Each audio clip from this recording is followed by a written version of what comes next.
Okay, good. Thanks. All right. So You have reached. It's after 2 o'clock. Councillor Bestwick apparently is en route, but I will chair the meeting until he gets here, if that's all right. So I'll call the special meeting of the Finance and Audit Committee to order. Introduction of late items. Anything from We do not have any additions. No, thank you. Then adoption of the agenda. So moved. Second. Thank you. Mayor McKay, Councillor Hong, all in favor? Opposed? Carried. Number 4, administration. 2017 key date calendar on page 3 of your agendas. There is a recommendation that the key date calendar for the Finance and Audit Committee be adopted as presented. Move recommendation. Moved Councillor Hong, seconded Mayor McKay. Any discussion on that? City clerk. Seeing none, I'll call the question. All in favor? Opposed? Carried. B, capital project results for the 9 months ending September 30th, 2016. Purpose to present the Finance and Audit Committee with a summary of the capital project results for the 9 months ending September 30th, 2016. Page 4 to 13 in your agenda. Did you wish to speak to that at all, Mr. Memo? Yes. The reports, and we're doing this now on a quarterly basis. And this is probably the second last one because we still have another 3 months to do. But when you look at page 5, at least you see how much we've done of the budget. We've completed about 33%, about 41% in progress. We haven't started about 1% and delayed the other. And so if we look at schedules at the back, that's where we outline what's complete, what's delayed. We can speak to, we try to capture the reasons for some of the status on some of these projects, if there's any question. Are there any questions? Councillor Hong. Thank you. On page 7, with regards to the Port Theatre expansion of 5.7, we have, so far we got a $2.3 million grant. Is that what it says? Just confused on this number. No, the funding sources. We're not saying this is just funding sources, not funds we have. So funding sources identified for this project, provincial grants of 2.3 million and sponsorship and contributions of 3.4. Just merely funding sources. We're not saying that's what they have collected. So they would apply to them. I'm not too sure if they have applied. It's been a while since I spoke to. So it's kind of misleading that they're getting 2.3 million from the provincial government when they haven't applied, they haven't got it. They could, but it's, I just don't like it seen on here. Well, then Because put it's- potential funding sources. Sorry, everybody. Let's go through the chair. Oh, sorry. Before we go any further. Yeah, I just don't like the way that it's worded on here. It says provincial grants. It seems like to me that they're getting it, or the provincial government's going to commit to it, but we don't have any word if they applied, or they're going to get this amount, or it could be more, it could be less. It just doesn't seem to make sense for us to put a number on that. Okay, Councillor Pratt. I think you should just say potential. Yeah. That way it covers it. We don't know how. Yes, Mayor McKay. To Chair, through Mr. Gama, if I recall, these were, this is basically just a place mark, and these items that we see here, the 2.3 and 3.4, was based on their business plan, their financial plan. So that's why they are where they are. Okay, thank you. Any other questions, comments? Mr. Mema, do we require a motion to receive for information? Yes. Okay. Looking for such a motion if there's no other questions. Moved, Councillor Fuller. Thank you. And second by Mayor McKay. Any other discussion? Yes. No, I'll wait until. Okay, I'll call the question then. All in favor of receiving for information? Opposed? Carried. Yes, Councillor Pratt. Just ask a question. We're getting this today, and so could we get this at least a day earlier? Did we get this? Is it It in was, our? it came by our iPad. It did, Yeah. okay, then that's my fault, I'm sorry, okay. Item 4C, council expenses for the 9 months ending 2016, September 30th. Purpose to present the Finance and Audit Committee with a summary of council expenses for the 9 months ending September 30th, 2016. Pages 14 to 41 in your agenda. Everybody's expenses are broken down there. I move the receipt of the report for your own thing. Thank you, Mayor McKay moving receipt. Is there a seconder? Councillor Hong, thank you. So it's on the table for discussion or questions. Yes, Mayor McKay. Through you to Mr. Miller. I noticed that every one of us shows a budget number of $5,000 for legal. And it's, right? Yes, And there's also the expended amount. yes. When we came out subsequently with the senior manager's expense accounts, I noticed that item is missing. For, Ms. Sarno. so the legal allocation that we saw come through, I think, I can't remember what it was for the amount. I think maybe 10,000. Our understanding, and we may be wrong, our understanding was this was a council initiative approved by council, not here asking for it. So we have been in touch with the province asking to find clarification how to classify that, and so we'll probably get that resolved when we do the final session. I was just asking why it was not shown as line. It's under review. Thank you. That's the message I'll put. Thank you. Okay, thank you. Any other questions on this topic? Yes, Councillor Brennan. So, but the legal fees for the councillors and mayor are not under review? No, they're not. Why is that? What's the distinction? So what happened was, what you did as council when you decide this was unusual for us. Where as a city you make a decision to pay for legal for an employee. So it starts a question of who is initiating this and what's behind this. So until I get that clarification as to the initiative, what was being asked for, why were we accessing legal counsel for the employee and the city paying for it, and how to classify that? It's easy for you because in your resolution to me it was clear. For hers it wasn't. Yeah. Thank you.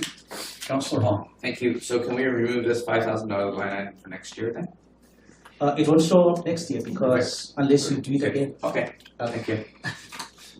Wanted to make sure. Okay. Anybody else? We have a motion moved and seconded to receive this. If there's no other questions, I'll call the question. All in favor? Opposed? Carried. Thank you. Item 4D, Nanaimo Economic Development Corporation operating results for the 9 months ending September 30th, 2016. Purpose to present the Finance and Audit Committee with a summary of the Nanaimo Economic Development Corporation operating results for the 9 months ending September 30th, 2016, pages 42 to 48 in your agenda. Move receipt of the report. Moved receipt, Mayor McKay. Is there a seconder to put it on the table? Councillor Brennan seconding. Thank you. Any discussion on this?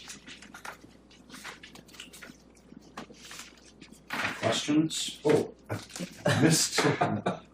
Mr. Chair, through Mr. Memo. I saw on the Nanaimo Economic Development Commission, page 44, I noticed the first instance of it. What the heck does it mean by delta? Never seen that expression before. Different. Difference. Yeah. Okay. Variance. I'd say variance. Yes, I think Okay. that's a better explanation. Thank you. It's a variance. Never seen that before. Neither. So just a brief comment on these. It's the first time we're doing this as part of disclosure for our subsidiaries or groups that you fund. With any DC, it's information because they have a separate board. You simply receive it. You cannot direct them otherwise because there's other avenues for you to do that. This is just for information. So. And if I may, I'll just make a comment that I think it's very appropriate information. I'm glad to see it. Any other questions on this? It is moved and seconded to receive that report. So if I could, Yes. Okay. Mr. Chair, so notice on the fixed revenue, it shows that forecast is 1.552, 177,000 coming from the RDM. There was a motion the other night. I'm not sure how far that's going to go to remove some of that funding from the RDM to the NEBC. What is it? The South? What do they call it? The South Region Economic Development Group? Something like that. Yeah. So there's a motion on the floor at the RDN to remove that funding. Notice Notice of motion. So unfortunately, we couldn't have the acting CEO with us this afternoon. She's not feeling well. However, on Monday, she's going to appear in front of you to talk about their budget for 2017, and I think that's where that issue might actually be. The acting CEO? The acting CEO. Oh, pardon me. Yeah, okay. With respect to the RDN notice of motion? No. Okay. I'm saying at that point she will be here to speak about their budget for 2017, and I think that point that issue can be addressed as to Thank you. if they've heard from the RDN. Thank you. Okay, thank you. Any other questions or comments? It's moved and seconded to receive this. I'll call the question then. All in favor? Opposed? Carried. Thank you. Item 4E, operating results for the 9 months ending September 30th, 2016. Purpose to present the Finance and Audit Committee with a summary of the operating results for the 9 months ending September 30th, 2016, pages 49 to 56 in your agenda.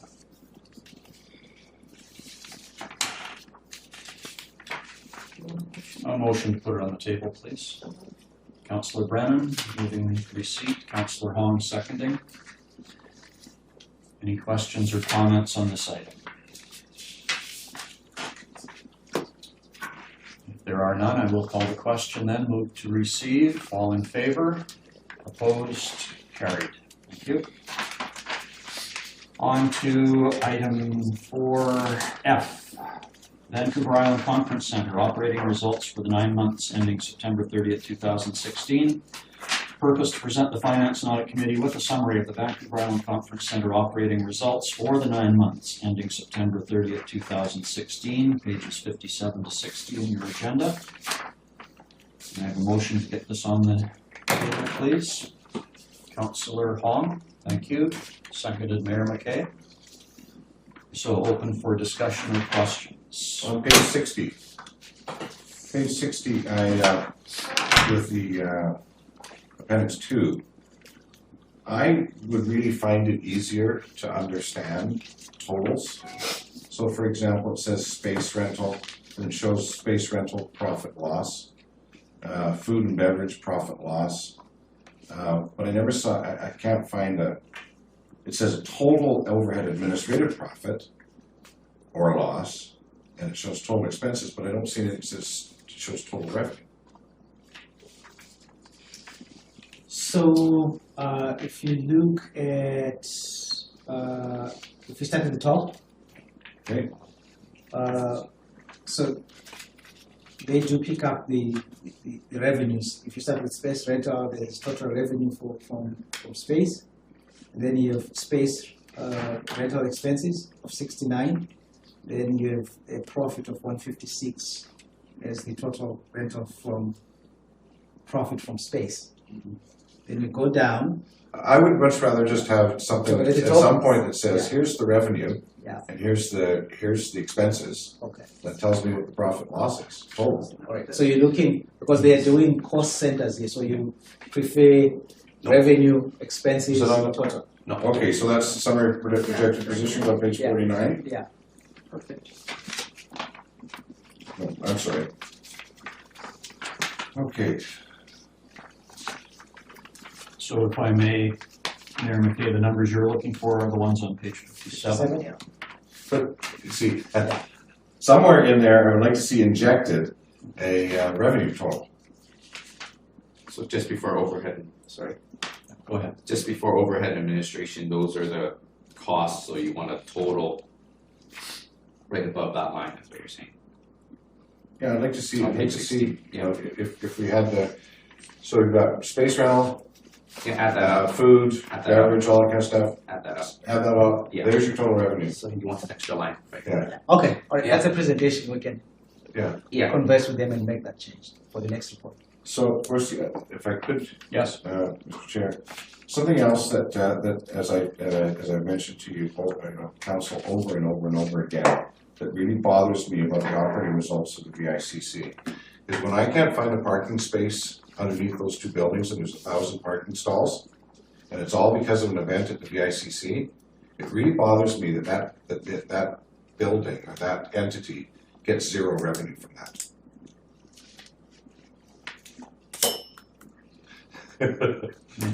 Yes, Mr. Melman. Okay, so, Your Worship, I think this is the third time you've raised this, so I've addressed it. So part of the work we're doing internally going forward is to bring together everything that is VICC. Because it does change these numbers. And so it should. To some extent, we are entangling some pieces of how we manage security. So we're trying to bring this back. So from a 2017 perspective, we would have these things kind of like brought back. I didn't bring today. We've done our own business case for 2017, which brings all this revenue and other costs together. So it's a different aspect. We have addressed this going forward. When you see the next report that's going to show up, it will show everything back in one. Mr. Chair, supplemental. Yes. So we've just paid down the Harbourfront Parkade, Yes. right? So it's got no debt. So is there any reason why we couldn't consider consolidating that building, the underground parking in the Harbourfront with the underground parking at VICC, and consider both the expenses and the revenue from those two to contribute to the VICC? So that's possible. That's a decision that council may have to deal with at some point. But I would probably take that away to work with the CEO, because this falls under him, parking falls under him, to see how that can be framed. Are there advantages for doing that? Yes. Are there other considerations? I think there are. But we can take a look.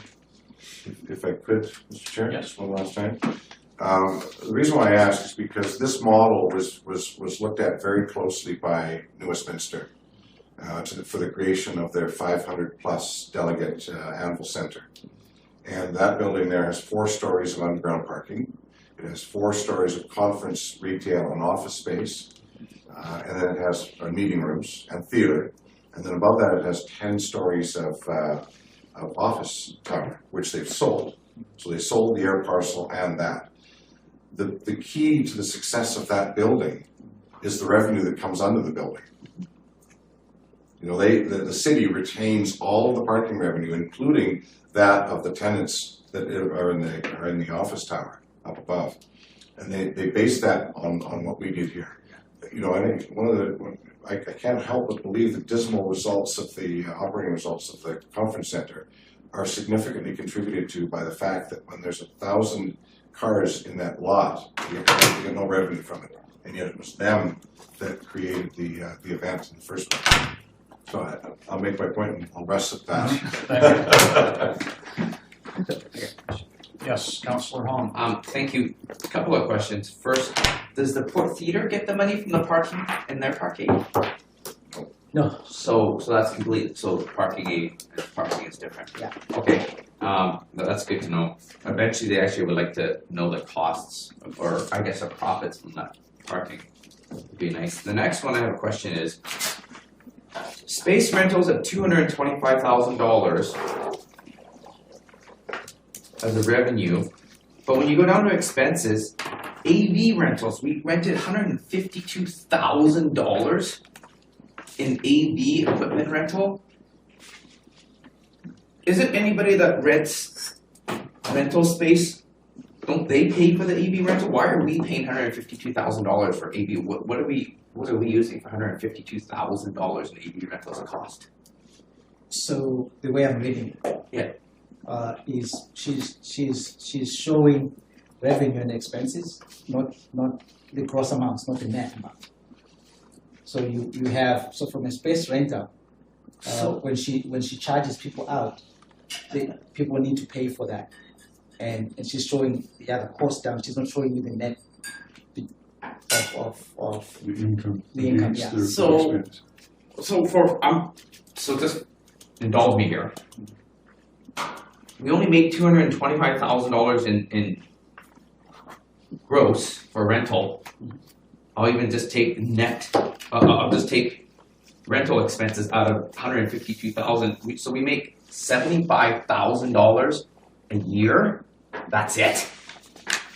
Like that just kind of seems to blow my mind when we have $152,000 worth of AV rentals. Because you're telling me the net is $75,000. That's it. I'm not even adding labor and maintenance and all that. Just sheer cost, because we don't own this AV. We're renting this stuff. Something's wrong. Something's really, really wrong. What page are we on, please? Councillor Apologies for being late, everybody. So where does it show up when we get Bottom of revenue? page 1. Sorry, Councillor Pratt. We're on item 4F. Has been moved and seconded. We're under discussion. Where does it show up that we get, because when someone comes and has a conference there, they pay for that AV rental. Yes. Okay, where is it? So my assumption, and this is me making an assumption. So when I look at the way this is, so we go up to space rental, 225, then we have expenses going through that, then we have the profit. And we go to food and beverages, we have the revenue there, and then we have the total. So when we get to the 152 that Councillor Hong is looking at, which one? Oh, okay. So down here, under expenses, so I'm seeing banquet rentals, service charge, miscellaneous. I would expect that the revenue for these would show in the miscellaneous revenue side. But she may have to split that number because it doesn't show from what I'm seeing.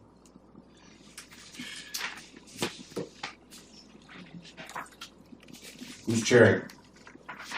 Councillor Bestwick, are you wanting to take the chair? You can finish this item if you wish. Okay, And then I'll thank you. take over on G or Sure. whatever. Thank you. Mayor McKay? So I'm hearing Mr. Member correctly, then miscellaneous and other, with a total of $258,738 Correct? revenue, Yes. is offset by the expenses of $154,751, For leaving a 103. gross profit in there. Yeah. So I would suspect that these items, banquet rentals, et cetera, so that's all the, if I want a microphone, or if I want power, or if I want, all that stuff. So from a presentation, I think what Councillor Hong is looking for is to where you can say AV rental revenue, and here's the cost, and you can net these two, which is not the way this is presented. So That should be. This is Thank you. Okay, I think we hear those comments. Any other questions or comments, Councillor Bestwick? Thanks. Apologies for being late, out of town and got caught in traffic. This question may have been already asked. I apologize if it has. space rental at the top of the page, $225,000. So I assume that includes what the city pays, is included in that number? So we pay about 80, 85, 90, whatever that number is for our portion to rent the Shaw Auditorium. But I think that number, the 8075, would be space and food and beverages, I think. So it will be spread across. Okay, so at the end of the day, the space rental is room rentals, not foods and beverage rentals. Okay, so of which we contribute a portion of that $225,000. Yeah. And then any other city of Nanaimo rentals outside of city council's meetings that we book in that building. That's correct. Okay. So if I make some quick assumptions that 50,000 of that 225 is us at City Hall meetings on Monday nights. Now we're down to 175, and if I assume that there's another 5 or 10 grand that we rent in that building for other stuff, I don't know if that's even remotely accurate or not. So now we're down to about 160, 165, maybe 150 of room rentals. Now there's also Sunday church gatherings and different things like that that weren't in the original proposal when we did the conference center, but we've kind of switched into accepting those kinds of rentals. So of the space rental, which to my mind is probably about $150,000, which to my mind is probably about $12,500 a month on average. How many patrons in traffic are we generating for that amount? So when I look at arenas or pools, I can tell how many people we're generating in paid admissions and traffic, and I can see revenues and I can see expenses, and I can see expenses over revenue. I can see all that stuff. I can't really see all that, so I'm guessing we're bringing in $150,000 in third-party private rentals. Thanks, Mr. Miller. So just a few comments. So you will get limited information from me at this point because I don't run that operation. The few things I would probably say is really your space rental doesn't give you, that's not, as much as you have a conference center, that's not where your money is now. It's not the space, right? So your money is on food and beverages, it's on equipment and technology and stuff like that. Yes, there is a point to be made in terms of how much of that usage is city usage, which is basically exchanging money. But I think from the reports that we got, what we learned, if we learned anything, is when you do convention centers, I'm going to go into a tangent here, when you do convention centers, really they are ancillary to something else. So I sit on a board of government finance officers. We're going to a conference in Regina. The hotel is actually giving us space for meetings for free. So nobody sells space anymore. Money is only made in rooms, food, and technology. So that's the market that your conference center is operating in. So I can only share that much. Thank you, Councillor Hong. Thank you. Some other concerns, but I would actually want to talk about money and technology, making money in technology. It makes perfect sense. So my other question back to the AV rentals is, as a business, if I'm going to rent this out or let somebody use it, I mark it up. Profit. I'm not going to, whatever it costs me, I'm not going to give it to you because that makes no sense. That's just bad business. So I'm going to mark it up to the end consumer. Even though I pay a little less, I like to see if there is a markup because I don't see it because by this math, it doesn't seem to make any sense if we mark it up. And if we're renting, $152,000 worth of gear, and we have, why don't we buy this gear? And then we can rent this all out. That's my other question. And then I want to get it back. I'll let you answer that, and I got a question about Compass on here. Okay. Mr. Member. So, through the chair, so when we could make quorum on Tuesday, we had the people who could answer you these questions. So they couldn't make it today. They will be in front of you on Monday night, and they will be asking for budgets for 2017. And I think this will be a relevant question with the right people who can provide to those answers. So. And then next one, thank you. Commissions for Compass that does a food beverage. Does anybody know the percentage? What do they get? Because it's $48,000 that they made on commissions. What was the split? Do we know?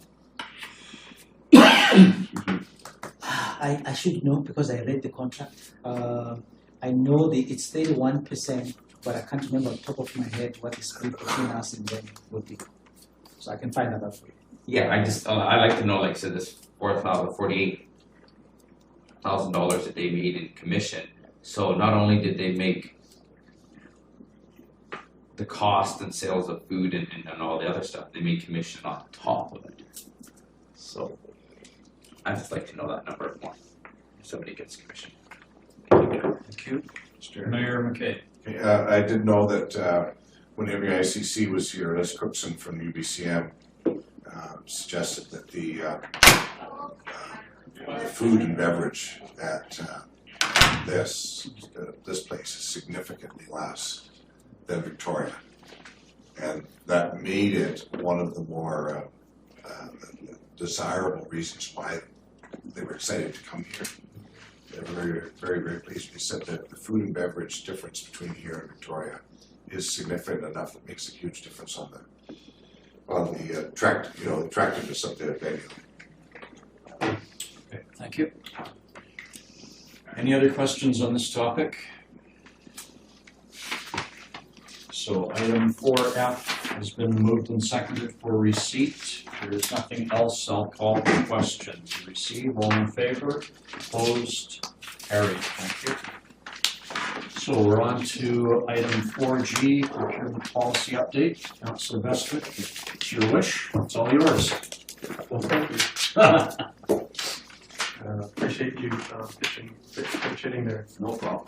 The purpose of the report is to provide the Finance and Audit Committee an updated draft procurement policy to incorporate best practices guidance from the Office of BC Auditor General for Local Government and recommendations from the recently completed Core Services Review. The staff recommendation is that the Finance and Audit Committee recommend that Council amend Purchase Power Delegation Bylaw 7175 and related schedules at sub 61 to 88. Would you like to make any comments, Mr. Member? Thank you. So what we have done really is to rewrite our purchasing policy.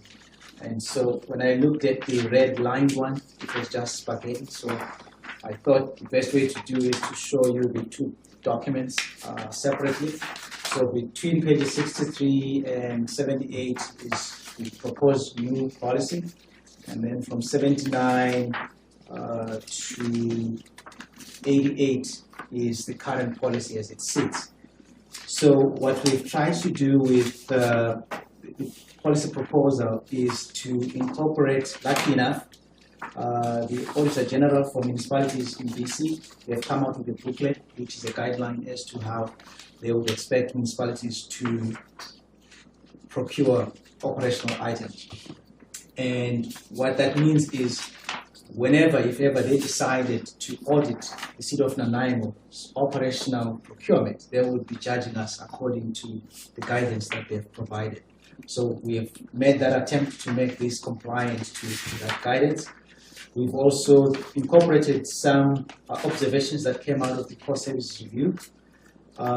What's important about this document coming to you now is that it's foundational to what the transformation project is all about. Because from a governance perspective, this is you saying this is how we would like you to procure. Underneath this, then we will develop how this gets done. But this provides the governance side of it. Thank you. Thank you. I have Jerry, and then you can just raise your hand if you think you might wish to to speak. Sure. Great, thank you. I think I asked the consultant that was here last time that on page 70 on the top of the page in 5.3.2, in accordance with agreement and AIT and NWPTA, there will be no local preference for purchases within the city. So we've always had this discussion that how do we support local? So this the policy more or less says we can't support local, we can't give preference to local unless they're a competitive bid. And then my follow-up question to that is, then if we can't do it this way and no preference to local, how do we do social procurement? Apparently that's the biggest pickup and the big kick is social procurement. But if we say that we can't prefer local, a lot of social procurement is local. And if we can't give them preference, does one cancel out the other? What is an overriding rule? Like which one overrides social procurement? Good comment and good question. Victor, you see your hand up. You want to try to Yes. address that? So when you read, it says in accordance with agreement on internal trade and the Northwest Partnership of Trade, there are thresholds set in those agreements. $75,000 and $200,000 as thresholds. What they're trying to do is to promote internal trade across Canada, whatever that means. So when you hit that threshold, you cannot say I'm giving company X because they are local. You have to go through this competitive process. So we do this to protect the city in case we get challenged on that aspect. However, the flip side of this is that local preference is really driven through two things. It's driven by, one, us educating our local vendors how to access city business. That's one aspect of the transformation project. Because if mom and pop, yes, they may be selling stationery, they may be selling whatever they're selling, but when you look at the requirements that we make them jump through to buy from the city, it becomes not profitable for them. I will need a list of 5 things. I need insurance, I need this, I need this. So at anything below the thresholds, this is where you promote local preference by you educate people within the city who do business, how they can do business with the city. And then secondly, the issue of the big contracts, right? When you do the big contracts, nothing stops you to the main contractor to say we would prefer if you used subcontracts and trades from the region. So we could do that. Why nobody challenges you on that is usually the people who are already here cost less to mobilize as compared to somebody who's trying to bring somebody from mainland to here. If that trade is here, it makes business sense for them. So that can still be done. Because at that level, yes, the big contract is for $200,000, but what are the subcontract values that are within there? So you try and drive it through that. Social purchasing is contemplated in how we're going to begin to do business. So if you look at what happened with Olympics in 2010, City of Vancouver was able to drive a lot of products through social procurement, where they said, well, we would like, if you're going to provide us with the gifts that we give to the athletes, that you are supporting the disabled or whatever they did. So from the transformation project, we will begin to address our social procurement framework. It's a document as it sits right now, 13 pages, and we didn't put it here. But when we come back with the full package, you will see the city's proposed social procurement piece and how we will do that. Any other questions? Jim. There's a statement here, I'll read it out. It doesn't matter when it's from or what it is. How will this procurement policy deal with something like this? One thing that we haven't addressed is the report is that the winning bid was done on a different basis than the others. How do we compare the cost between bidders if they're not submitted on the same basis? We're also going to have to somehow address this comment in the email report. How will this stop something like that from happening? So, This was about a contract was bid, and they went out and they asked different questions of the bidders, and they appraised it on a different basis. How will this procurement stop that?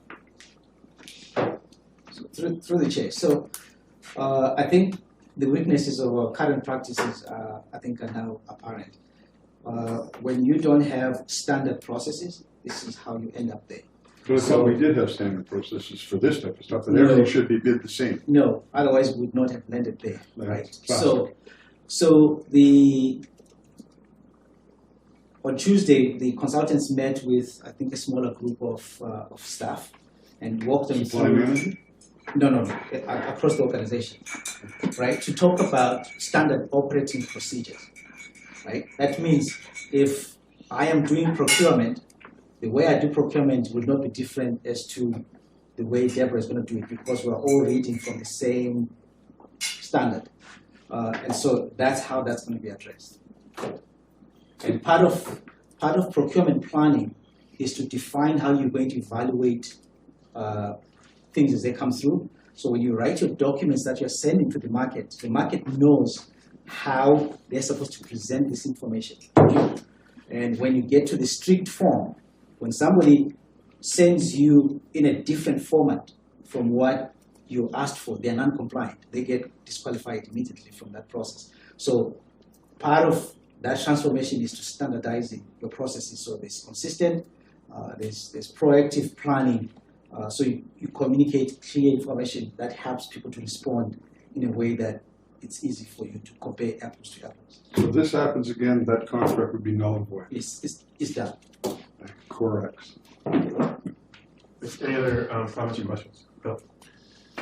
On page 81, number 3, talks about prior issuing of tenders and RFPs over $250,000.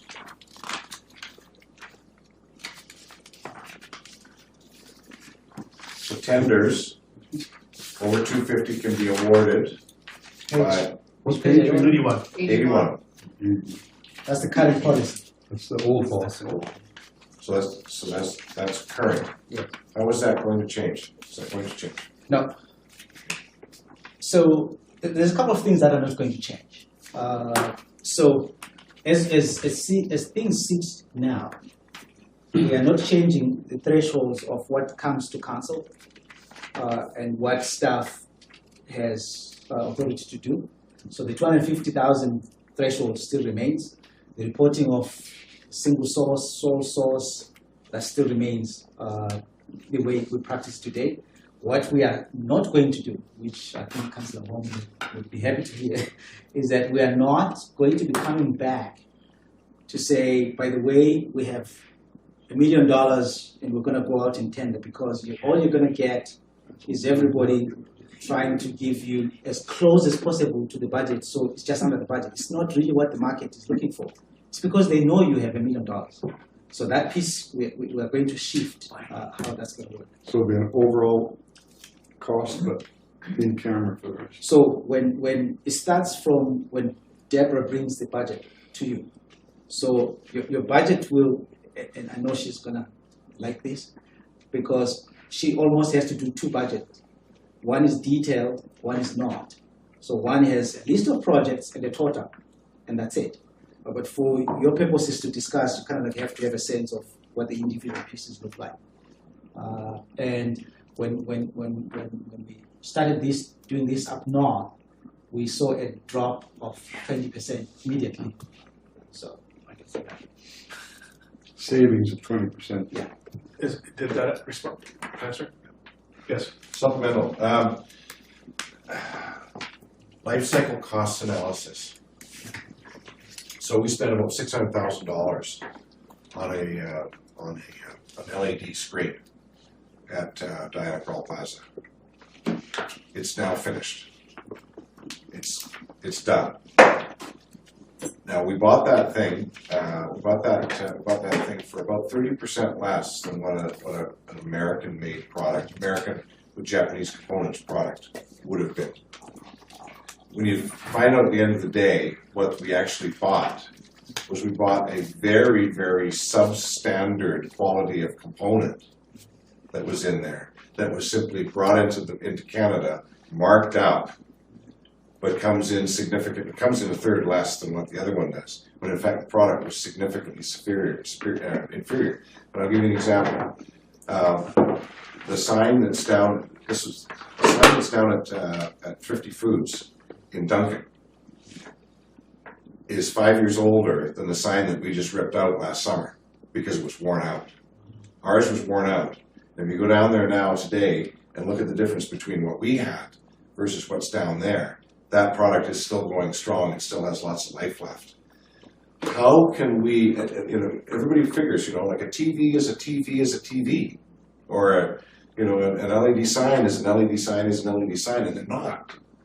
How can we do better so that we don't get caught looking down on the bottom right-hand corner of the tender and saying, oh, there's the one we want, because it's cheaper. It was significantly substandard, and we missed it. I don't know how you can do that type of analysis. So over the years, and I think we are moving away from that in public procurement generally, but usually we've been driven by price. And I always tell people, there's no Walmart person in here, about the Walmart effect. That it looks nice and shiny when I buy it. I wash it once, it's gone. Then I have to go back and buy it again. And that's their business model. So when we talk about life cycle costing, when you go out to buy something, you kind of like have to have your specifications pretty much straight. This is what I'm looking for. Price is a consideration, but not the consideration. So that's how you would approach it. As long as we can capture that, that's it. I think two good points. I just the LED screen. I actually thought that I didn't even realize that we paid for that. I thought that somehow was a kit. Or something. Well, the money was. For, the Olympics. Yeah. So It was an Olympic legacy project, but we had to buy it. Of course, it was worth that much money. Same thing as the one down in the conference center. Self-facing, it cooks itself all the time because it's self-facing, and you've got to turn the brightness up so high that the components fry themselves. yeah, Whereas the one down in Duncan is still going strong. right. And another example of that would be the garbage trucks that we ordered on our last I disagree. trip. I disagree. That's fine. Jim. Well, yeah, did that sign wear out, or what happened to it? I didn't, what was it? Do we know? It'd be too costly to What? They washed it.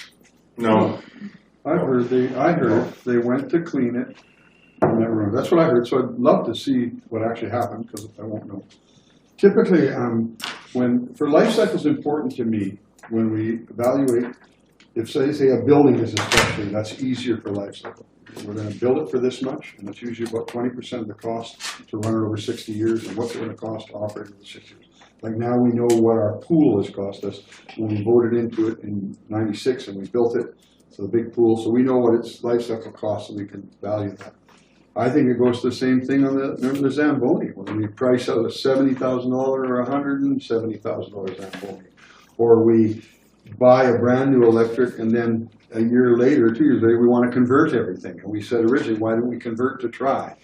So for me, part of it is as a counselor and going out and finding some knowledge, I want that planned in here too. But then we get into this, oh, well, you're into operations and you're the governance, you're a governor, I'm the governor. So part of this is working together as a team to try and find the best solutions. And I don't think we're always a team on that. I think it's quite divided, both here in council and between staff and council. So when we bring some of this forward, it's originally taken as an attack versus saying, hey, wait a second, we brought this forward.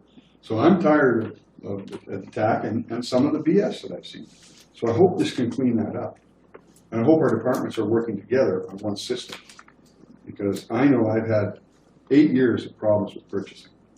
And that's one of the reasons I wanted a core review. And that shows what the guys who were in here said, $5 million a year right off the bat, boom, we could save. And that's important to me. And that, there is culpability in that for me, because I was part of council that allowed this to happen. So I feel somewhat culpable for it, but it needs to be cleaned up. We're wasting money, and we can't get on with other things. Victor, do you want to comment on any of the comments from Bill? No. No. Ian and then Bill. I think that's the order. No? Okay, I don't know. Okay. Or I Bill, just then wanted to answer Go ahead. Councillor Kip's question. The reason why those things failed was because they had cheap fans in them. And the fans failed, and they cooked the boards. HP had the same problem. Put cheap fans in, and the boards got cooked. So no heat sink. They did, but they still fried the boards. They couldn't get the heat up fast enough. Thank you, Chair. So my comment would be that I agree with the mayor that life cycle and quality is important beyond just looking at the bottom line of cheapest is best. So as long as we're aware of that and that's taken into account, then I'm satisfied. So beyond that, Chair, if I may, I'd like to move the staff recommendation that the Finance and Audit Committee recommend that Council amend the Purchasing Power Delegation Bylaw 2013 number 7175 and related schedules. Second. by Dan. Any discussion? There being none, I do have on number 3 that was raised. Could you just please explain to me number 3 on page 81? It indicates on line 3 that the Director of Finance will have authority to award tenders over 250 to the low bidder. Then when you go further into that, it indicates that Council will be provided with a staff report for approval. Council approval will be required to award all requests for proposals over 250. So in the third line, it says Director of Finance will have authority to award tenders, if, I guess, to the low bidder. Or, but then it says Council approval will be required to award all requests for proposals over 250. Okay. Is that whether there's a low bidder or not, or obviously there will So be? this is a mix of too many processes at once. So it's clear it up a bit. So it says if we went out and we had 5 people come back and bid on a job, and it's more than 250,000, the Director of Finance can award the lowest bidder. So there we are. We're going to, right? 5 respondents, we go for the lowest responsive bidder. That's it, right? Now, if we are awarding other than the lowest bidder, then that has to be kicked up to council to decide. That's how this reads. And then you get into, we have to come back to you before we go to tender. If something is going to be for 250 and tell you that we're going to tender and we're going to buy this thing for $2 million, this is where the problem begins. That doesn't really answer my question because so it says council approval will be required to award all requests for proposals over 250. Yes. Although the Director of Finance can award the lowest bidder on projects over 250. So my question then is, do we put in the RFP condition the lowest bid to protect so that it's not just about price? The lowest bidder may not be accepted, or do we do that? So we do put that in our documents that says we are not necessarily. So there's a few offerings that we have in there that we can cancel this. We can price is not the decider, that kind of stuff. But then we come here. That's the conflict in how we think and say, well, but if it's low bidder, which usually is this way? I mean, if you get 5 of them and all responsive, they have insurance, yeah, okay, the lowest one. Any comments? Yeah, I read that quite differently. In actual fact, if we go to the front of the document, it gives you all the last list of terms. It talks about tenders, requests for qualifications, requests for proposals, RFQs. So in actual fact, number 3, if I read it this way, should at the beginning of the 3rd lowest line, where it says, this is talking about tenders as one item and requests for proposals as another item. So in actual fact, there should be where it says prior to issuing any request for proposal, that should start a new bullet. Because they're two different items. A tender is different than a request for proposal. So this is your current. And tenders, the director corporate manager, corporate services, director of finance can award. The other one we have to award. Yeah.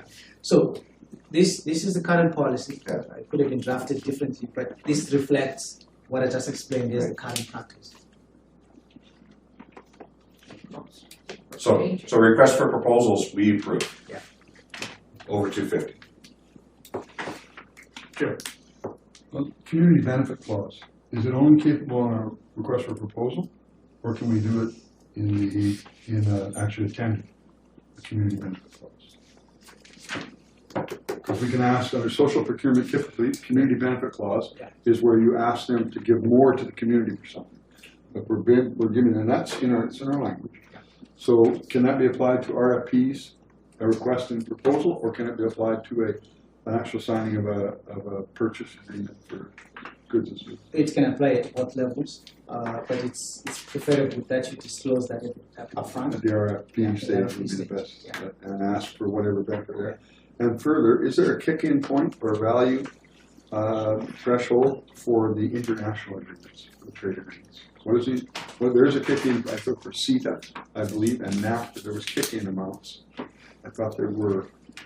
For community stability within the Canadian agreement, I understood that there would be a certain amount of communities could bid on certain things and would not be subject to a German company or that bidding. So that's too much for now. But that's too much for now, but that mostly applies at the federal level, federal contracts.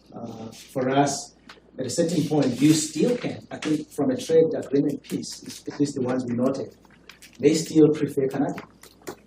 You can still push the Canadian point. You can location. Yeah. You can bid a location point on and get higher points for location. Yeah. So that's where you can get more local procurement, is by a location clause. thank you. Any other questions? No? Bill, did you want 3 to be 3A and 3B? No, that's our current language, so they're going to turn it upside down anyway. I just wanted to point out that I read that as two different things. Okay. One was apples and one was oranges. Thank you. Call the question. In favor?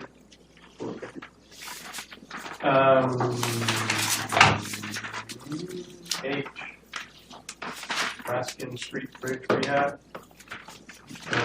Options for the rehabilitation of the Bastion Street Bridge, 89 to 99. Is that you, Paul, or is that Victor? Or? With the engineers. Chicken.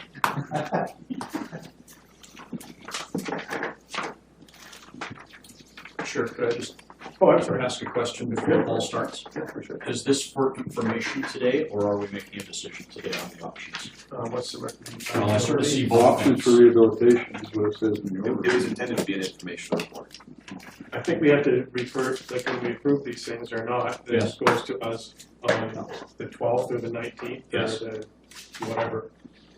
Sorry, I just wondered if we were intending to make a recommendation to council here today, or just receive this for information. Well, that's a very good question. I get that would be council's, that is up to council's wishes. Thank you. Go ahead, Paul, thanks. Okay, so I wasn't intending to do a presentation. We've been to council a couple times with this project. And a couple presentations, and we've had a couple of council reports. So we recognize it is quite a challenging issue to get our heads around and make a decision on. So what I thought I'd do today is maybe just sort of frame it up for the committee, and not get into a lot of detail around the options and so on, but maybe try and find a way to simplify the decision and try and take what's complex and try and take a piece off this side and then maybe try and take a piece off that side. So. Do you want me to? Before you start, Jerry's got his hand up. Did you want to? Did the price drop? Was it always 6 million, or I thought it was like closer to 8? It was higher, wasn't it? And that's the price. Well, I think based it was on- higher as the years went on. No, but okay. Yeah. Right, like after 30 years, is it $5 million in 30 years? No, that's today's amount. Replacement was 6 million. Okay. Is there any comments or questions on this? It is the same report that we have received previously. The conflict, the confusion, I think, was about what does it really cost us? this year or next or 10 years from now. That's what I found to be the complicated part. So, I still see these numbers going out to 36 and 46 at the same just under $6 million. And we heard the consultants from the consultants on the multiplex, and they talked about how John Labatt Center in 14 years has more than doubled in price. So I'm having real difficulty understanding how we make a decision on to replace it today versus replacing it 20 years from now. I really have a problem with that based on that figure, because as far as I'm concerned, even if I did 3% from 5.9 today, 3%, it would be it'd be way up there around 9 or 10 million in 46. However, there's going to be some incremental costs along the way. I just keep I keep thinking in the back of my mind that this thing here, with the age of that bridge, that rehab is not the option. Particularly in light of the fact that we've got rehab that will only allow the bridge to either stay standing if there's a significant event. It'll probably be destroyed beyond use. So why don't we build something today? Just call it a day and build something today, because we know we're going to probably pay $12 million in 46, and anything between now and then, if there is an event, it's done. That's my thoughts, anyway. Jerry. Thank you. Yeah, I agree that we should build it, but I'm more inclined to the 10-year plan, because I like to know what's going to happen with terminal. For us to build a bridge and then come to the conclusion that we are going to redevelop that area, and we could say, darn, had we had not put this bridge here or had something different, we could better utilize the space or something. So I'm inclined to rebuild it, but in 10 years' time to see where terminal, or even 8 or 7, if we can figure out what terminal navigation is going to look like in the next decade. That's where I'd like to see it. Thank you. Thank you. Question to finance. Is this something that, if we said 10 years, just a question, is this something that we would put $400,000 or $500,000 a year away to, or so we make that commitment? We say in 10 years we're going to do this, and we're going to have 80% of it covered off by putting 3 or 400, whatever, none against the project in 10 years. Because to Bill's point, it's not going to be $6 million in 10 years. So in our asset management reserves, we in fact do that. So that if that would be the first place we would look in 10 years to fund that from. So we have to define the So projects in a priority. We have to prioritize what our projects for the next 10 years are then to ensure that we have some or percentage of the monies allocated for that project. Or it's a big hit again if we don't have things prioritized. I'll just add to that, the one downside to sort of pushing it off 10 years, you kind of leave behind those options to remediate the bridge, because it would have gone past a point of being able to rehabilitate it. Many of the structural components, like right now there's a bunch of structural connections between the spans, kind of like expansion joints, and they have rubber gaskets that protect the structural components from like road salt and the environment and so on. Those are shot. So we're getting road salt and stuff like that into the structural elements. If we let them go on for 10 years, it's likely we won't be able to go back to options 1 and options 2. So just so council knows, all 4 options are reasonable. They're all decent options. And it's not just a financial thing to think about. It's things like the construction impact. If we rebuild the bridge completely, we're looking at a 6 or an 8 month closure completely of that, which would, it could span the tourist season. It'll have a significant impact on traffic flow and so on. Whereas if we rehabilitate it, it's probably more like 6 or 8 weeks. So there's that side of it as well. There's the construction risk side of things. Rehabilitation is on the superstructure components, which are fairly well known. It's a well-established process within BC to rehabilitate these bridges. The complete rebuild involves a lot of geotechnical concern because it is the terminal trench does have a lot of fill in there. So there's some substantial risk with that piece of it if we do decide to build a new bridge. In terms of the time cost of money question, so I think it's it's a conflict between sort of interest versus what you can get from an investment. And typically with large capital projects, we look at what the internal rate of return is on a project. And so you have to factor in things like what the inflation rate's going to be and what the expected interest rate's going to be. So we've done some analysis on that. And I mean, the option one, the one where we rehabilitate the bridge for $1.8 million, that's spend $2 million today, but it gets you quite a bit of additional lifespan on the bridge. If we were to spend say $6 million now, if you look at the annual cost of that, it's not a lot different actually. It's around $70-something thousand a year we pay to have that bridge in place. The difference is, would you rather have $1 million today, or would you rather have $1 million in 30 years? There's more value in having those dollars today. So that's where the time cost of money comes into things. And one of the challenges we have with these analyses is we don't know what inflation is going to do. Back in 2006 and 2007, we were seeing construction inflation go through the roof. Right, so we would do a cost estimate, and it was already out of date. You'd have to constantly be updating these things. And the same thing for interest rates. We really don't know what's going to happen there. So when we do these financial analyses, you don't get a black and white answer out of it. It's sort of a little bit like looking in the crystal ball. But I would just add that the decision really isn't entirely financial. It does have these other factors that should be considered. Thanks, Paul. Ian? Thanks, Chair. Thanks, Paul. So just to make sure I'm reading this correctly, if we did nothing, the bridge would presumably need to be replaced in 10 years. That's what option 4 is saying. Correct. And under option 1, if we were to upgrade and do the seismic retrofit, we're buying 20 years, and then beyond that another 10 until the bridge might need to be replaced. So we're really buying quite a bit of time by doing the upgrades now. And also you get immediate relief from the seismic risk. Right. Okay, thank you. Wendy? So that's the first one, the 1.8. Right. Sure.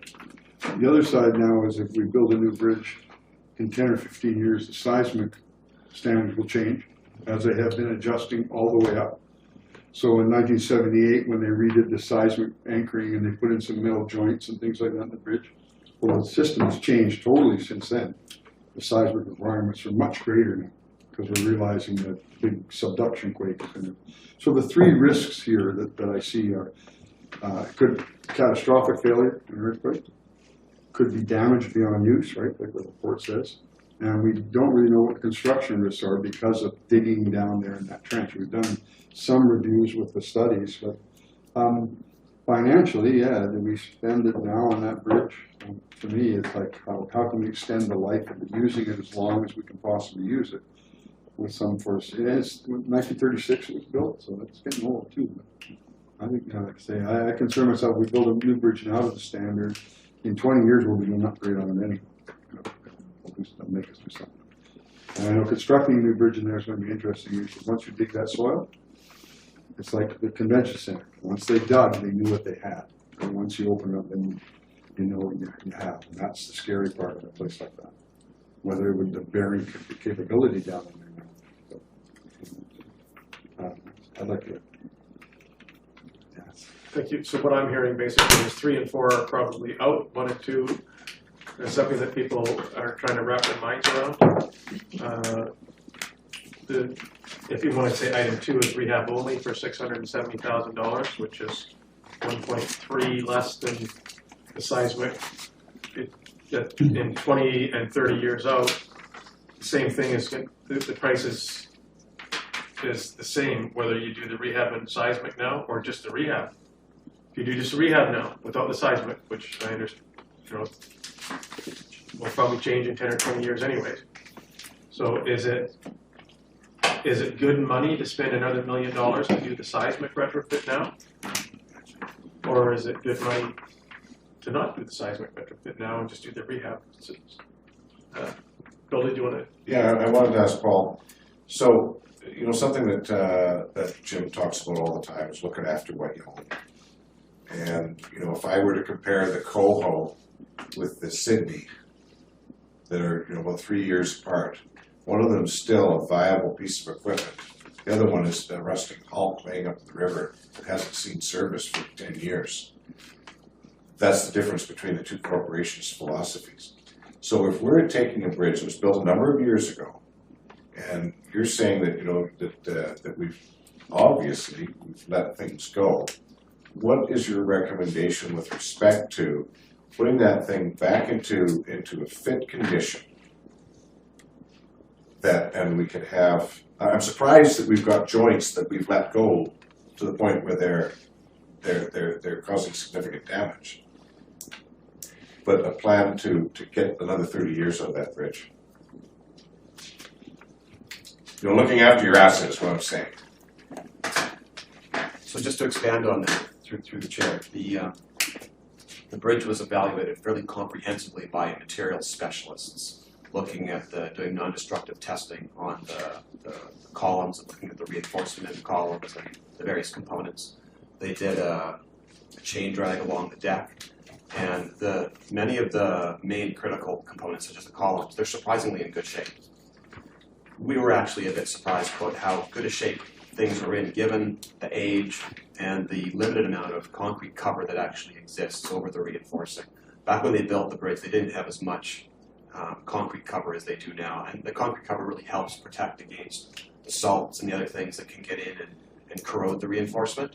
Once the reinforcement starts to corrode, it starts to knock off the concrete, and then it gets more exposed, and it's a cycle of degradation.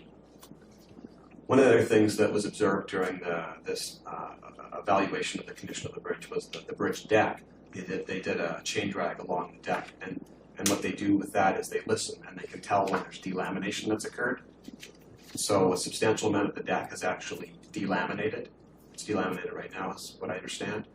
So that really won't become a big problem until we get some significant freeze thaw. And once that starts to go, it could go fairly quickly.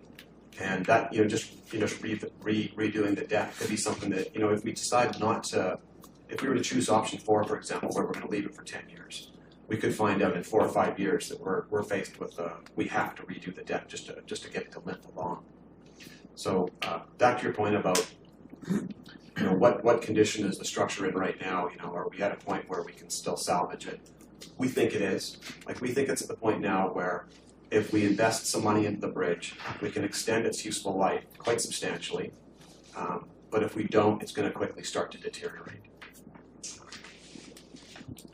And just one more thing to expand on. If council is looking at option 1, which is the retrofit plus the seismic versus just the retrofit, if we do just the retrofit now, it's going to preclude us going back and doing the seismic piece, likely, because of the interconnectedness of that work that would occur. It would be quite a bit more expensive to go back and do a seismic retrofit later on. So, sorry, you mean the rehab? If we just do the rehab now?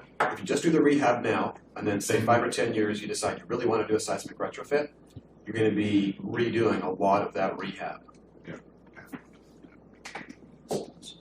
We ready for a motion, Mr. Chair?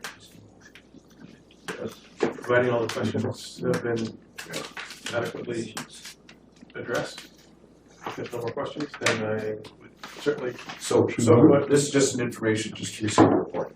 I'd go option 1, though. I'd make a motion that we recommend to council option 1, which is rehabilitation and seismic retrofit recommended option for 2017. I think it gives us the ability to expand the bridge's life cycle, puts us in, what are you probably going to do, metal around the piers and columns, and that's the type of retrofit you're looking at? Or, that to me seems like that gives us some safety and some life and a reasonable price. I'll second that motion. Okay, so discussion, please. Yeah. Thanks, Chair. And I would support that motion. To me, that's the best option, but I do have a question, and it's related to bottom of page 91, other opportunities, and that is the gateway structure that could be also incorporated with additional cost. Is that something we wish to entertain as discussion now, or a motion now, or is it a separate motion, or would it be an amendment to this motion? it would have to be an amendment because it's money on top of, is it not? Yeah. So that it would suspect that either the motion is amended, or you may wish to just deal with this motion and then bring. Either way, that forward. I'll leave that to the mover. Did you want to ask questions about that part of it too, what it means, or? No, not especially. I think I have an understanding of that, but it is something I'd like to see us discuss as we talk about option one, or if we approve option one. So whether it's done through amendment or a separate discussion, either way is fine with me. I think the gateway is a good piece. I have no problem with adding that to it. So, I think it's important to build this community. Jerry, did you have your hand up? Yeah, thank you. Where would this money come from? This, Which money? The 1.8? The asset management reserve. So we have enough in the Yeah, reserve. we have it budgeted in Budgeted. 2017 already, and we have funded it all in the asset management reserve. So, okay, and then what about the 70,000 and 50,000? Well, we wouldn't be able to use asset management reserve, that's for sure. So maybe something like that, if we don't want to have an impact on property taxes, because there's always that, we could look at other reserves like general capital reserve. See the pictures. Bill, So on I always considered that number 4, or pardon me, the other opportunities, which would be the gateway, perhaps signage or archway or whatever, would be on a replacement, not on that. If you're gonna replace it, you could do that as part of that project. I'd consider that to be part of a rehab project. Am I wrong? yeah. It's a beautification versus a rehabilitation. Yeah. So I would think that what we're here to discuss as the finance audit committee would be the rehab, the rehab choices, not that's a separate project, in my view. Not that it's the one of amendment, if there is one, would be an aesthetic piece, and I'm correct, like that's essentially what you're saying, it's not really a fundamental piece of the seismic and or rehabilitation request. It's an a la carte thing. And you wish for that not to be, you would not support that amendment to add the. I don't know what it is. That's the problem. I mean, is it a Goldstream sign? I don't know. I think we'd have to go out there and find out what people think it should be. It's like LED lights on there for me, but Jerry would pick that up. And then I wouldn't like to see this part get lost. I would like us to do something with that. It doesn't necessarily have to be a part of this motion, but I don't want it to get lost, and I would like it to be part of the project. If it's like a separate beautification project other than the rehab, that's fine with me, but I don't want to wait 20 years or 30 years to have a arch put up there. I'd like it to be done sooner. thank you. Can I let Diane go and then Diane? It's pretty simple. I just wondered, are there advantages to doing it at the same time? As opposed to waiting a year and doing it. So a sign like that has quite a significant wind loading on it. The bridge isn't currently designed for that right now, so we would have to design the structural bases into whatever we were doing. So that's why if you build a new bridge, it's quite easy to design those structural components into a new bridge. If we're going to adapt this sign to the retrofit, we can still do that, but it's going to be a bit more expensive than if we were just doing it as part of a. And you've accounted for that, right? Yeah, I think we could make this, I agree with Wendy, I think it should, I don't want it to get it lost. I would like it to happen, I'd like it to happen at this juncture, but I think we can do it as a separate motion. So we don't get things all mixed up together. Gord, then Wendy, or Brad, then Gord, then Wendy.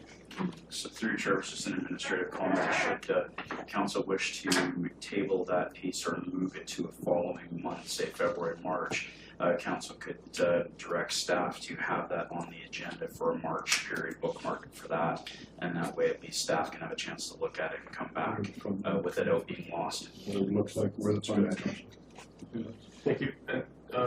Gordon and Wendy, if that didn't answer your question. Well, in a way it does. If you, I want to know what the old city quarter wants, not what I want, not what Jim wants, not LED lights that Jerry wants. I want to know what the old city quarter would see as an appropriate gateway to that. And until we get that conversation done, we could table this part, because they may not go for some massive big sign across it. You know, it might be 2 posts going up that did the same thing. Who knows? But it should be what the old city quarter, the businesses, residents would like to see, as opposed to what we would like to see. So, you know, go for the retrofit stuff right off the bat. We can always do this in the future. And we can do it through community consultation. Thanks, Wendy. I totally agree with that. I think, I just don't want it to get lost, that's all. So I'm fine with that. I think we absolutely need to consult with the old city quarter. But I just, so let's leave this piece, but let's bring it forward somehow so that it's not lost in the early new year. Okay. That is what I was gonna say, it has to be brought forward in the early new year, because the old city quarter does want a gate. Yep. And so that much we know, it's design, I guess, that the added consultation would be around. Sure. Thanks. Yeah, they already have a design. They've had it for the last 20 years. Yeah, they have, so that might have changed. That hasn't changed. That they want. That's what they want. Yeah, and the last article that Tamara Cunningham did. Well, okay. So still there. Wait, pipe up! So did you ask? There's so much talking, it said something.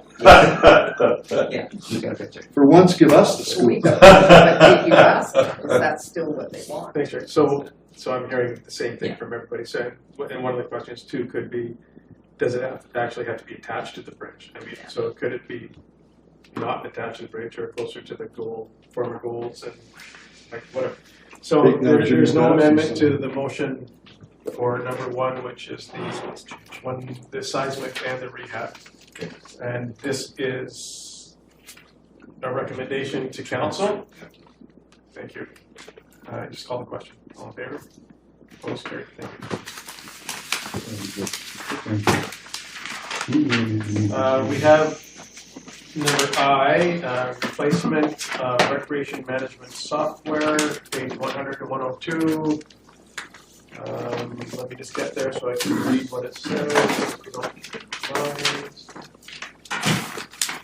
and it says to update council on the progress of the recreation management software replacement. Thank you. I will pass on the baton to Ms. Smith.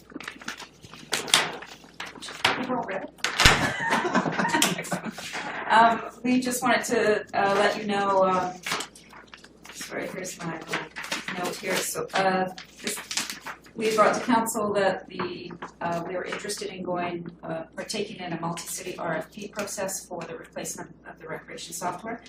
We have done that, and we are this close to finishing it off. It has been a long but very worthwhile process, and we're quite pleased with the results of it. So we just wanted to bring council up to date that we are there, and very early in the new year we'll be bringing back the results of that to council for your consideration. Any questions? Sure.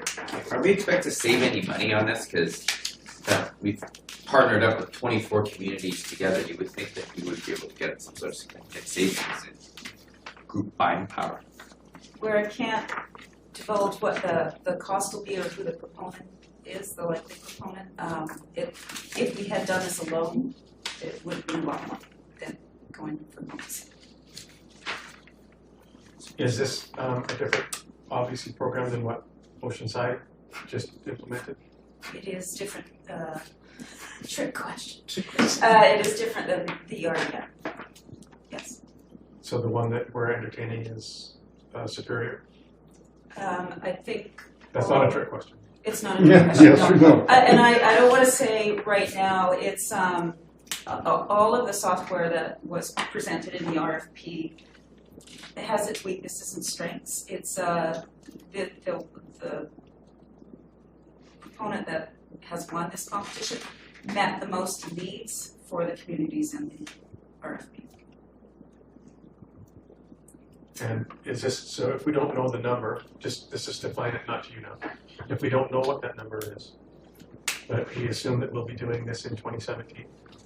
So, But we don't know how much, so how do we address this from a, so this is the unfortunate piece where we get to know something that you don't know. But we have worked the possibilities and build those up in the business case. So we know the number, we don't know the number. we know the number, but you're not prepared to tell us what the number is. I get you. Bill Venture. So I wonder if I could ask through the staff, who is Active Network? They appear to have had, for 20 years, they seem to have had the lion's share of the market. And all of a sudden, is it just this one version that they're saying they're not going to support anymore? Is that how that worked out, or is it they got out of this business, or? The city has used the CLASS system. That's the CLASS recreation software system. And CLASS, it was a smaller business and really on the forefront of the type of recreation software, so it had the lion's share of the market. CLASS was purchased by ActiveNet, and so has been absorbed into a much bigger corporation.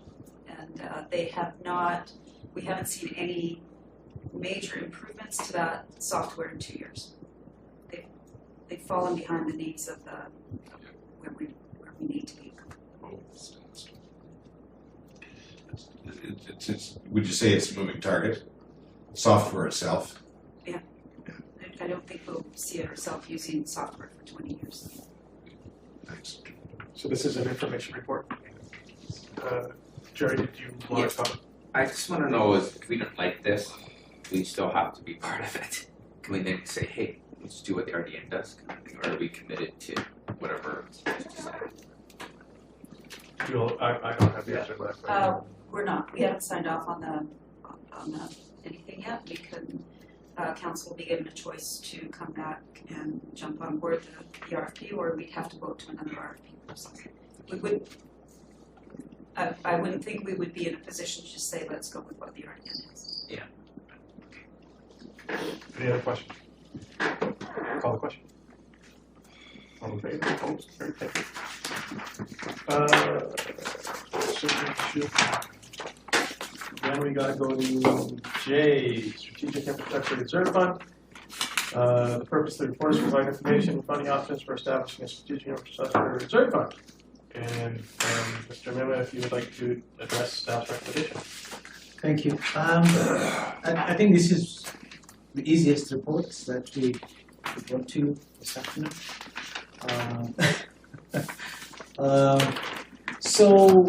I think just about a month when I got here, Ms. Worship asked about customer money and what we would do with it, and I committed then that I was going to look into it.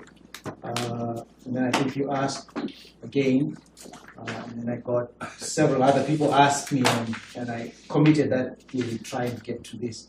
So if you remember what I said, which still remains true, is we would get casino money into general revenue. What kind of money? Casino gaming money. Oh, Casino money. Casino. sorry, thank you. It wasn't registering at all. I got You gotta send them Texas so a little slower, casino. So gaming money. I'm sorry, Richard. So it will flow into general revenue, where we pay for everything else that we do, and we've received quite a good sum of money from gaming. We've paid debt on some stuff, paid in some years to reduce taxes and stuff like that.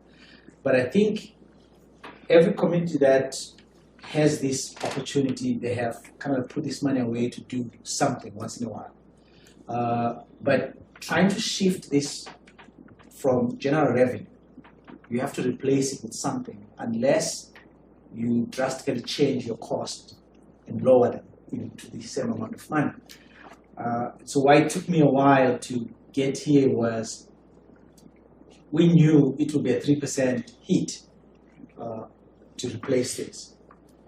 So we've talked internally and tried to figure out, okay, how can we do this with less pay? And the attempt we did here is to shift the gaming money over 4 or 5 years. But if you look at the impact on property tax over that period, it comes back to 3.3%, however that means.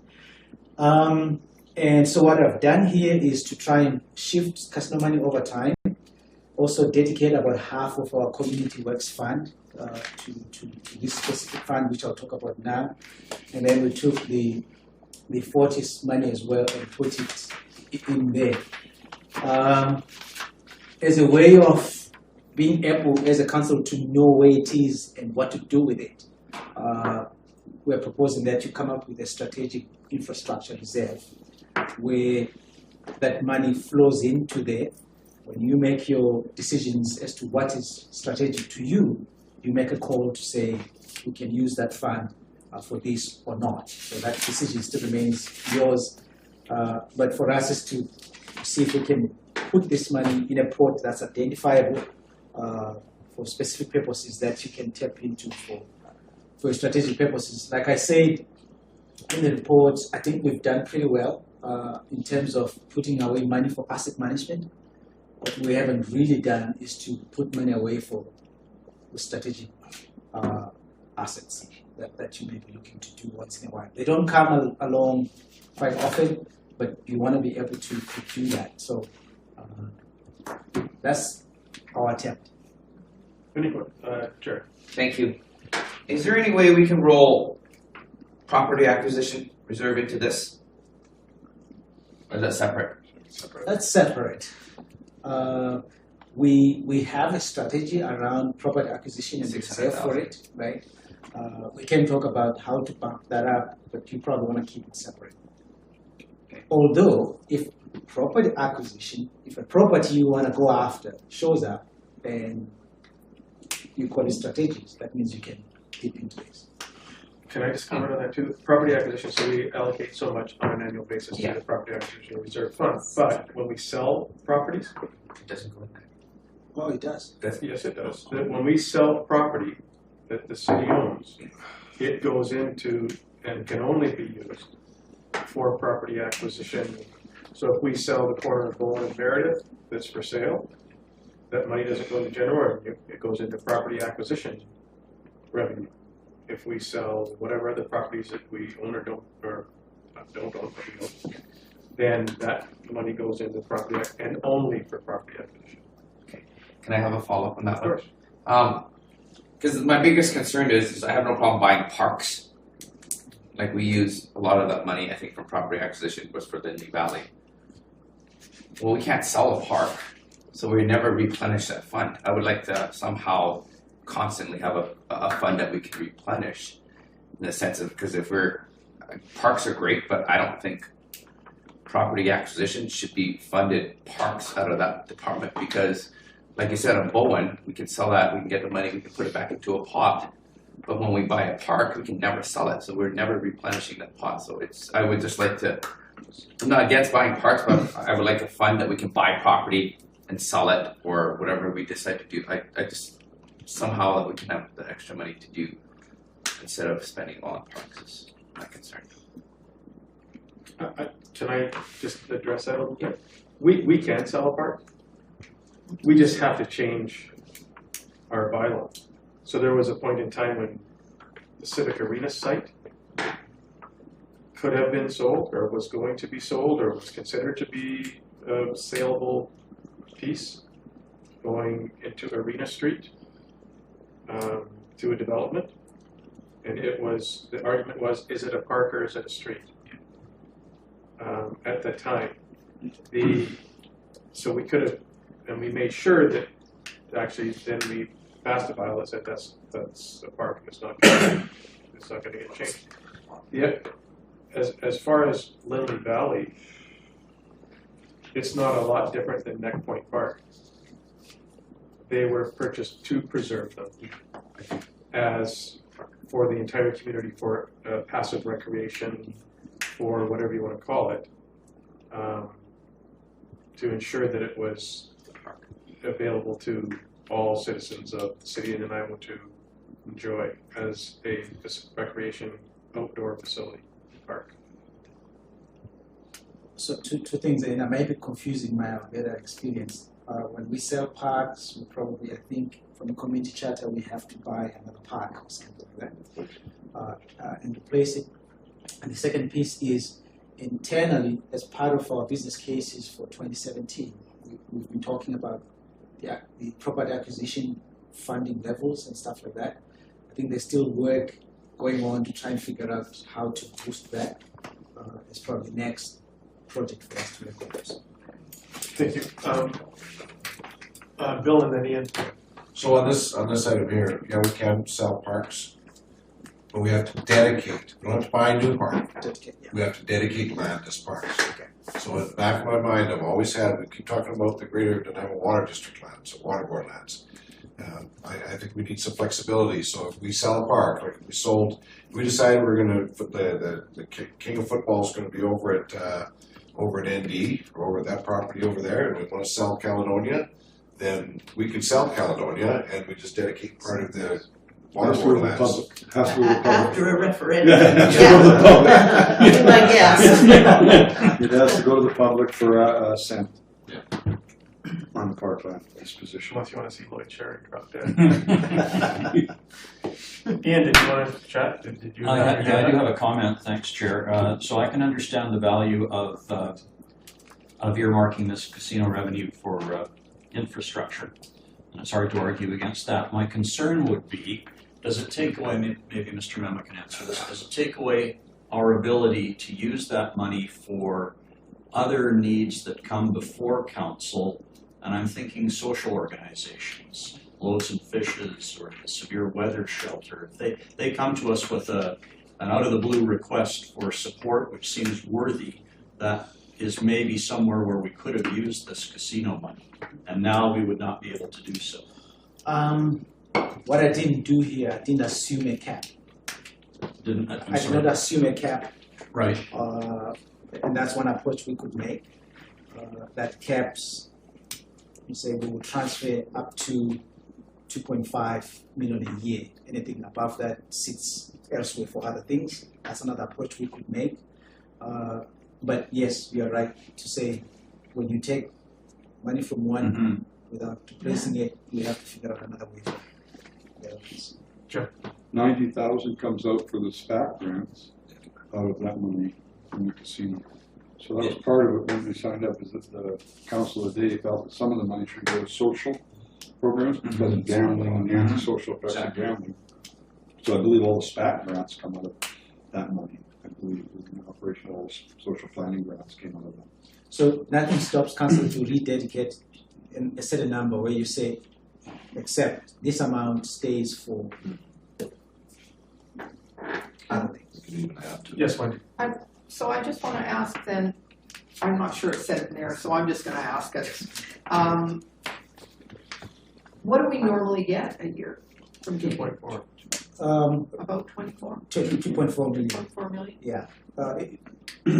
Gaming money, like everything else, has to do with the economy. Oh, I and know stuff like that, yeah. So So you it may could have go to- much higher, it could When go you go on much gamble, lower. you get more. Yeah. I leave that to my sister. Sam. So, the idea then would be to take the casino money and put it in the strategic reserve and then use, in order to offset that, to pay down on our debt, or to take away some of the debt payments. That's a council decision. Yes, but that, Yeah, is that your? that's one option I put on the Yes. table. Yeah. We had this conversation Yeah. last week, do you remember? Yeah. Yeah. Yeah. Okay, That's exactly. I guess that's why I have debt service as part of this. right. I just wanted to react or respond to, like, so when we get housing, so we have housing legacy reserve, I think there's a couple of million plus in there.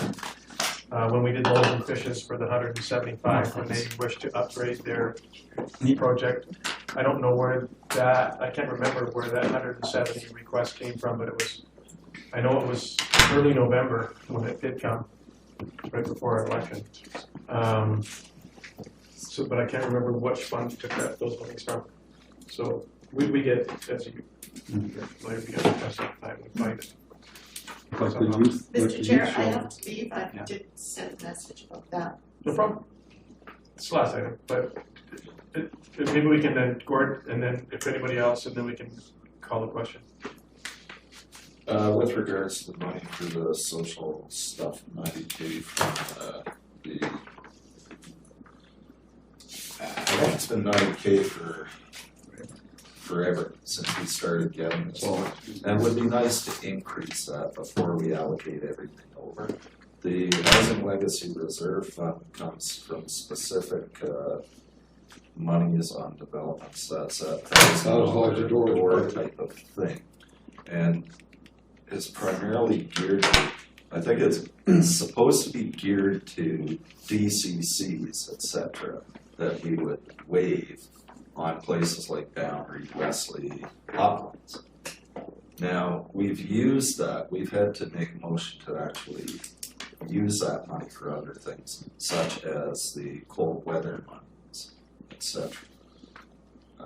And I would like to see those monies have a broader use. But I would also like to see more of the revenue from gaming geared towards these social service grants in particular, because they haven't been raised in easily a decade. And so, you know, raising the 90K to 110K or something, or 120K, and the rest of it going into the new thing, I could see as something workable. You're still going to get the balance of the 2,400,000 into that new, what are we calling it again? Strategic infrastructure reserve. Well, is it reasonable for me to say that this particular recommendation is for the strategic improvement reserve, or whatever it's referenced, and where the monies would come from as outlined?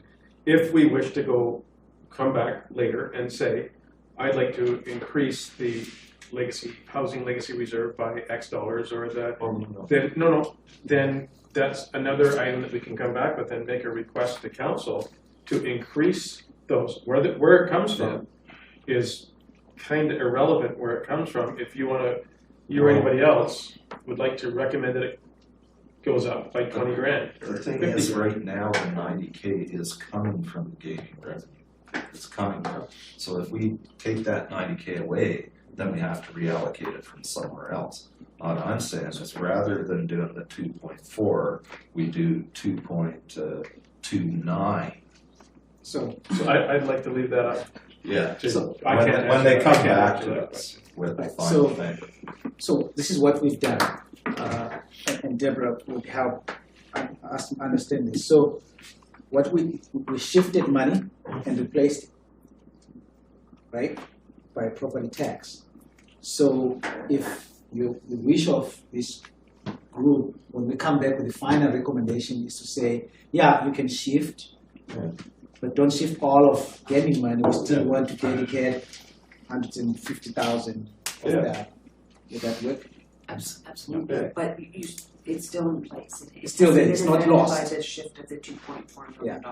That 90,000 is still in the budget. Yeah, it'll just have to come from somewhere else, which might not want to take it from. So however it works, as long as, but I'd still like to see that increased. It's been the same forever. Jerry, did you want to speak? Bill, did you have your hand up? Did you have your hand up before, Jerry? No, Okay. Just a question, since we're reducing the RCMB contract to 92% from 95%, are we talking about, so now we have 8% difference. Is that going to go in here as well? So, so it's just the 3% of whatever that is. So the analysis we've done is we are in this loop, and we're not the only ones. Everywhere where there's an RCMP contract, we go into this loop. Once in 10 years, or once there's an overflow somewhere, you get handed over some few officers. But if you notice, what we keep doing is we keep funding it at 95%, and we keep coming back and saying we have a 2% or 3% coming back. So all we're simply saying is, let's redirect that to this piece. We'll continue practicing monitoring the RCMP contract. We have a fallback position if that were to kind of shift back on us.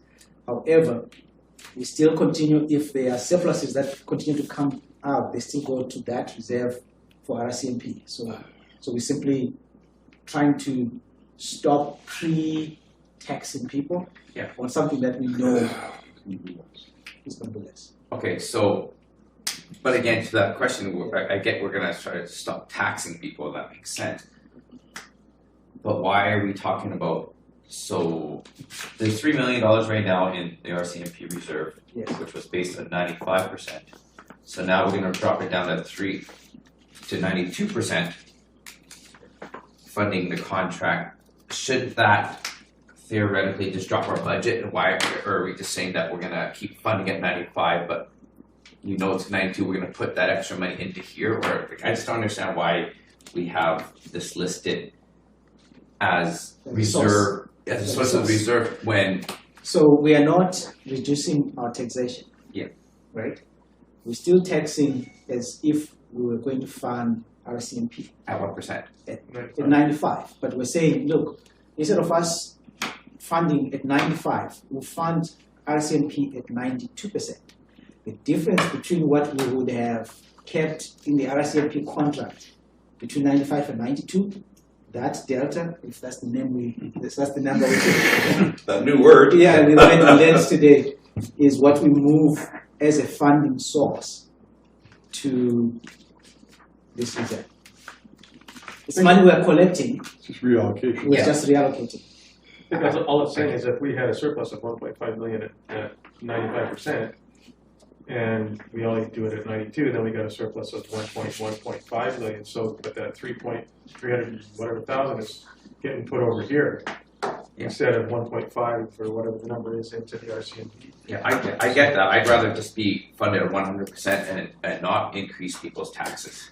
That's just my logic on it. Since we already have a healthy reserve of 3 million. Well, that's not that helpful. Well, if you did it 100%, you'd be then it would be more. You would be charging more. Yeah, or not. I mean, going the other way. So just charging the amount and not increasing our taxes, because I see from our budget that we needed to increase our CMP by how much?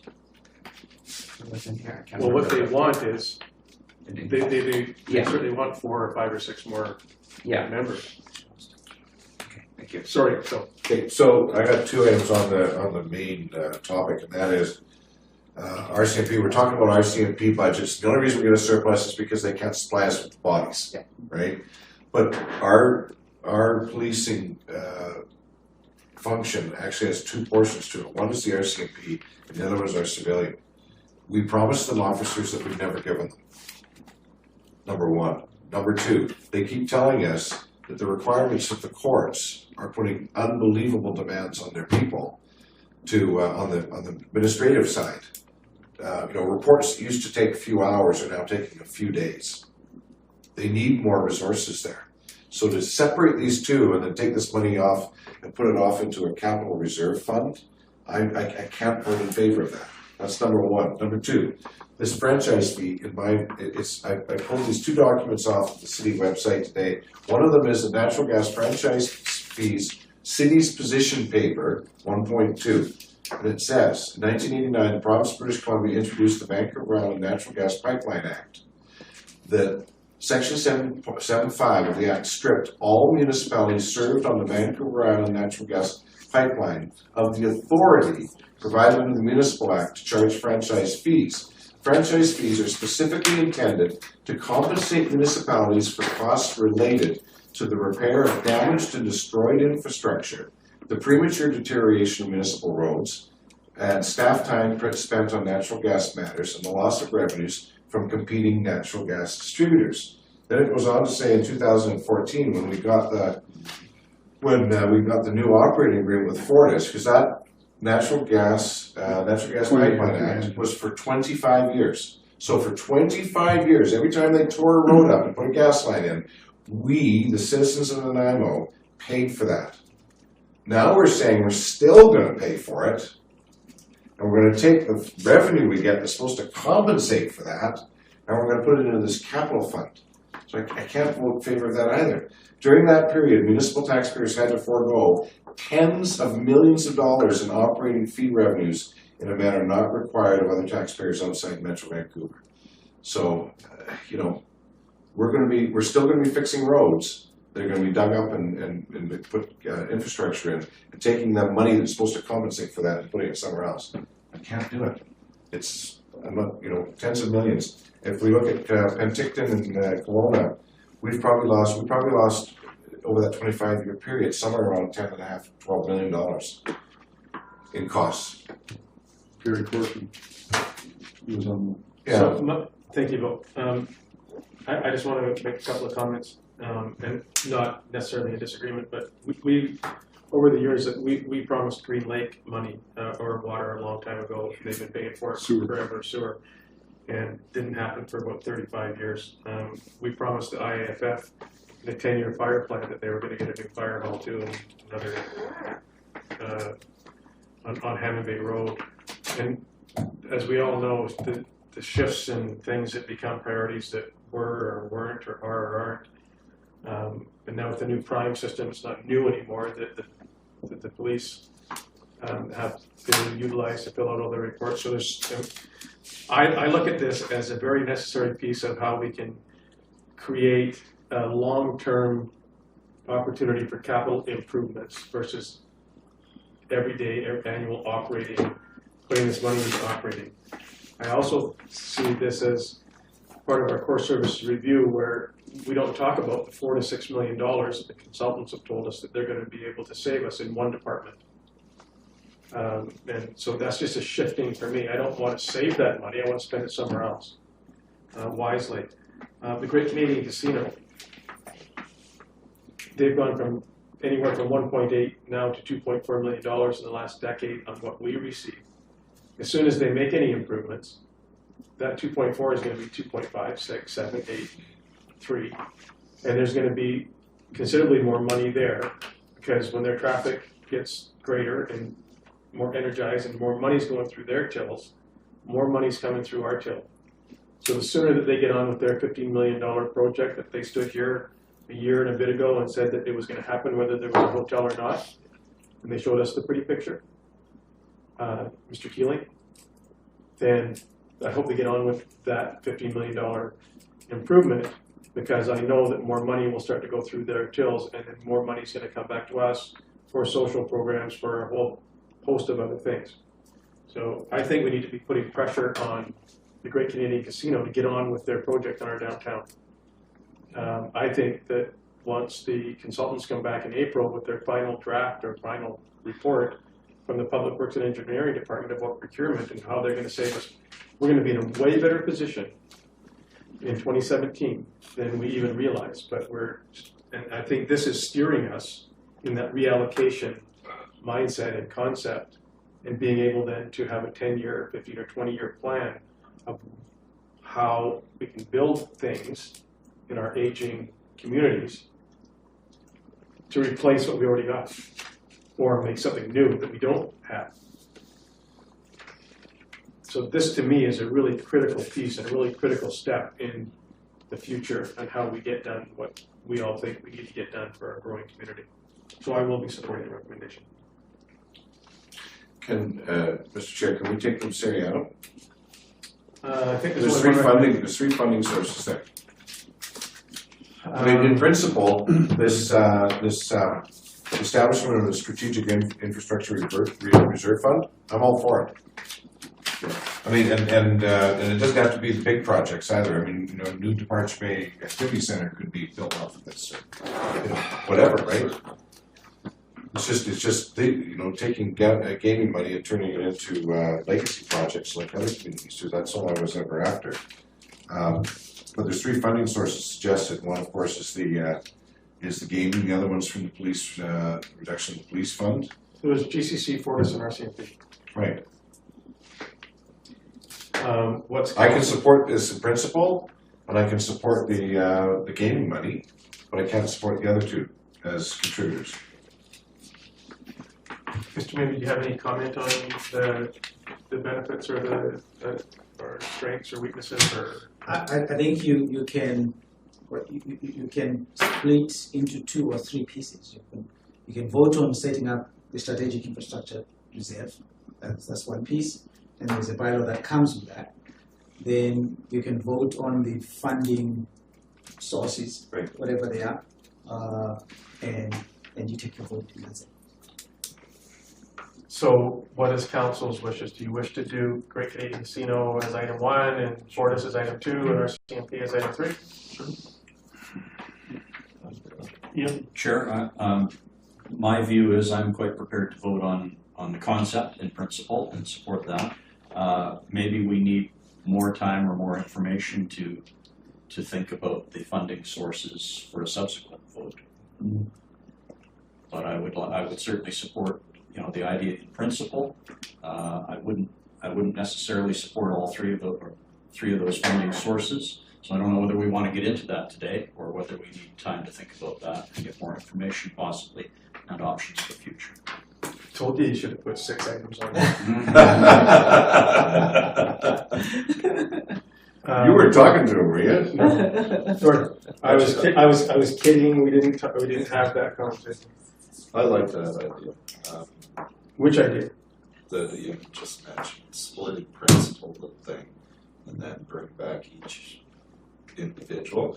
Like I'm going to support all 3 of them, but I think that should be a decision of the majority of council. The majority of council. All of council, if possible. We gotta move it to all of council. You're going to vote on it and cancel it. Can I make a That's all I'm saying. So we're going to vote on this. So we approve this recommendation. Then we bring it in camera and vote on Well, it. No, it's okay. It will be in camera. No, we're on public. Well, this is. Yeah. So it's all good. Oh, I see. Can we take this from committee with recommendation that the committee endorses the establishment of this fund? And that we recommend to council that we vote on the funding sources? And council? Bring forward the funding sources and we can do them, Sarah. On net wealth or when? So As soon as when does that? Is there any? As we're rolling into 2017, is there any impact on not getting this done by a certain date? No impacts. Okay. so probably what we'll do is, I think if we go with that, we would be back on because I would like this to go into our 2017 plan, whatever that means. And so because there's a proper tax implications to this, so if we bring it back on the 19th, that'll be fine. So it's just it might be time sensitive. That's all. And the other thing is people have to recognize that nothing is being taken out of the budget. Right. So, yeah. Programs aren't being stopped. Right. No, No. it's stop. So could we move that motion then, Mr. Chair, that the recommendation? What's it? Well, the recommendation is that we approve this in principle with final decision to be made on December 12th or 19th as it relates to the funding sources. Move forward the concept of this with the figures brought back to the next meeting of the location of funding and council vote. Well, this same report is what we're going to get at the next. That's and then you vote on it. So it's moved. Second? Yeah. Call the question. All in favor?